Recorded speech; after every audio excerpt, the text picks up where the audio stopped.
This is how fast things are changing. This is the information age. If you're operating by old ideas, you're obsolete. You begin the game by, identifying your dream. I think that's really where it all starts.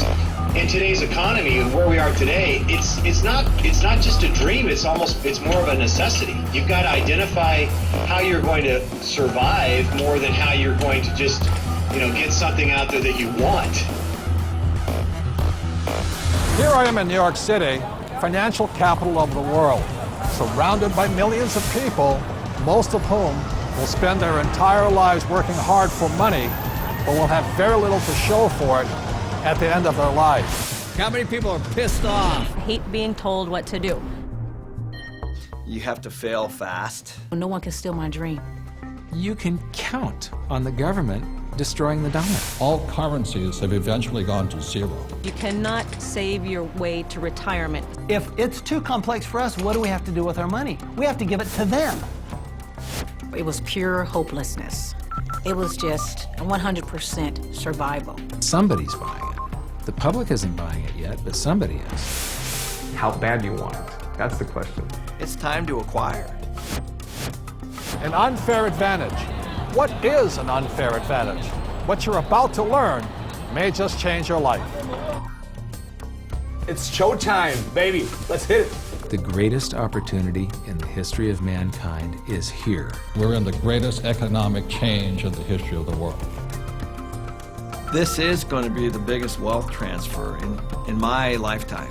We've got an entire society that has been built up over the years with the idea that financial institutions are a better place to put your money than to take control of your own life.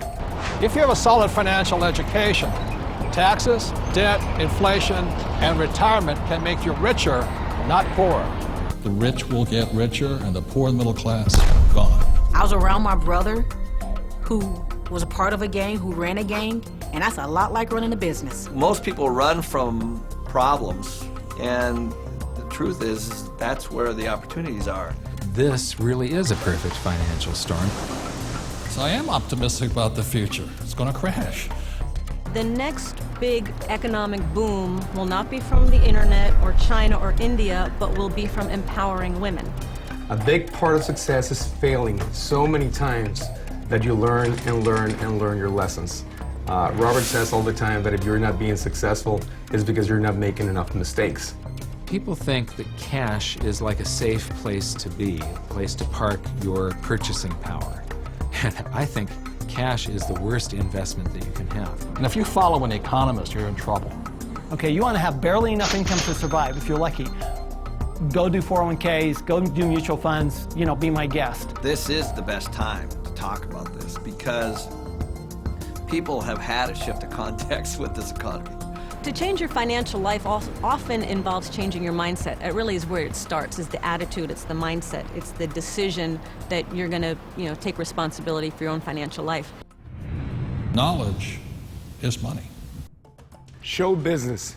When you think about show business, you always think about the show, right? Cameras and movie stars and makeup and glamour, but you never think about the business side of it because we don't have financial education.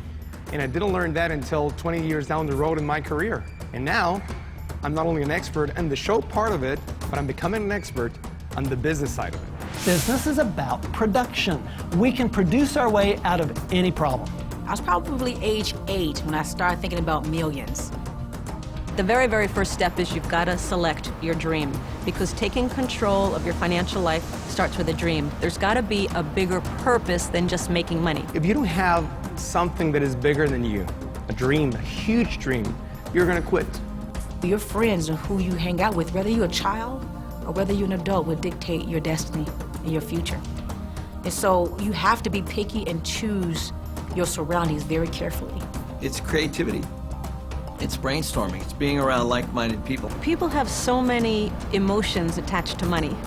And it might be because of how their parents thought about money, or an experience they had around money that, they think it's evil, or they think rich people are bad people, and all of this stuff.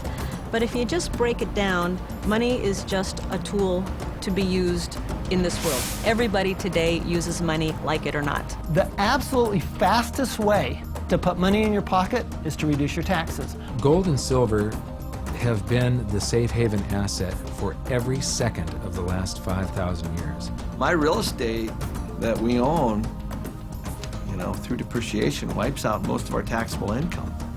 It just makes so much sense to me, and it's so much easier. I went to war to fight for capitalism. I fought for the freedom for a person like me who had nothing to work hard, to use my brains, and to build a better life for myself and many other people. The problem isn't capitalism. The problem is laziness. People who expect something for nothing.